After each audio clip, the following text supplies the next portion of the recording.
The city's blueprint report for regulation after Brexit is likely to become a foundational document when trade discussions are finally reached, one of the authors has today revealed.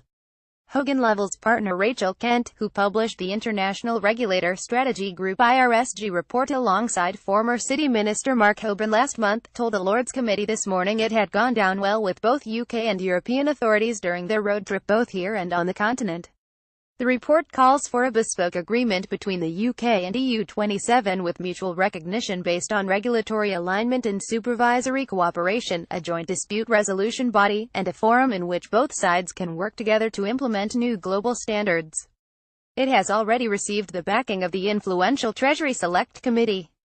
There had been excellent engagement from the UK government and regulators, who were both instrumental at feeding in some more new ideas that will form part of a future report, she said. Brussels is not willing to discuss anything relating to future trade until the European Council agrees negotiators can advance to the second stage of talks. But Kent and her team have presented the report to members of the EU27, the Brussels institution and Barnier's team on an information provision basis, and it has been welcomed on the basis that it's a piece of work looking at a potential solution that can be discussed at an appropriate time, she said. On my part, I am optimistic that it will be a sounding board or starting point for when the time comes to have that discussion, Kent added.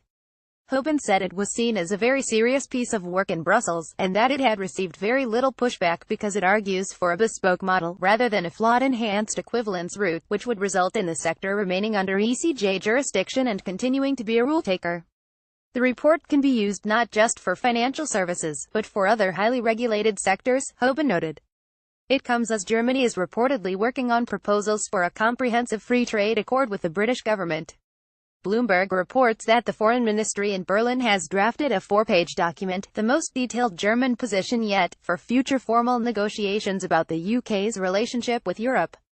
The document, which has surfaced as EU leaders head to Brussels to determine whether negotiators can begin discussing trade and transition, proposes a broad partnership that includes at a minimum the fields of foreign and security policy, fighting terrorism, cooperation on criminal justice, agriculture and fisheries, energy, transport, and especially air transport, research and digital issues. Standstill. In the same hearing, Hoban called on the government to agree a standstill period before next March to give financial services and other industries certainty and stability.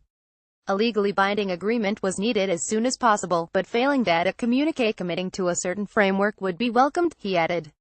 In response to a question demanding what, seriously, can be agreed by next March 2018, Hoban said a standstill period, which would maintain the status quo, would lessen the impact of concerns around a failure to secure a deal before March 2019. He added the Prime Minister has been very clear that she believes that a bespoke deal will be concluded by March 2019. On that basis, the standstill agreement would not be required, we would go straight into the implementation period.